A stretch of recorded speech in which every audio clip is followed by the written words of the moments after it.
Hi, this is my tour for my table. First, I have here a box, which is dito ko ipapak yung mga fake orders. And then, meron siyang parang ganito. And then next, is ito yung mga orders ko na nilalagay ko dito sa box. And then, ito yung mga washi tapes ko, dito ko din nilalagay. And then, ito yung mga lalagyan ko ng orders, dito ko nilalagay. And then, next naman is itong mga ginagawa kong fake nails na paper. So, dito ko rin ito nilalagay. Next is itong organizer. Ito yung hand sanitizer ko. Next is itong fake nails na ginawa ng friend ko, pero hindi ko naman siya nagustuhan masyado. Then, itong stapler, sharpener,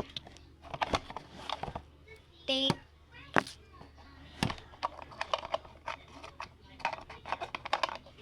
bala ng stapler. Ito parang ano ba to?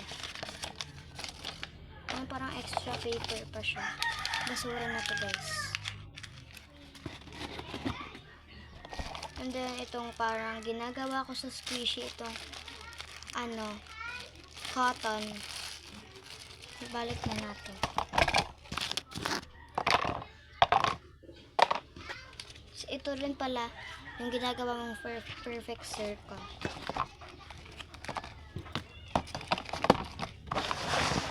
And then next is itong aking brown envelope na nilalagay ko yung mga kawaii papers na gagamitin ko, and then yung mga paper ko.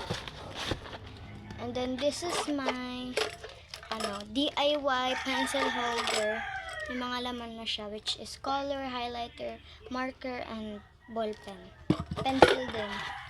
And then this is my parang basurahan, or siya, parang dito mo ilalagay yung mga trash pag gumagawa ka ng mga orders, para hindi na tayo bumaba, kasi andito sa taas yung yung aking table. And then lastly is my lalagyan ng stuffing sa squishies na ginagawa. Ito yung ginagamit ko minsan, plastic.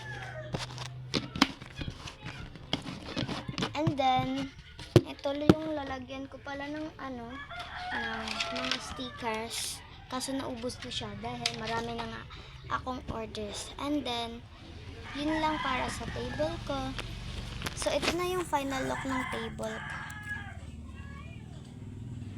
Konti pa lang siya, pero soon, i-approve ko na.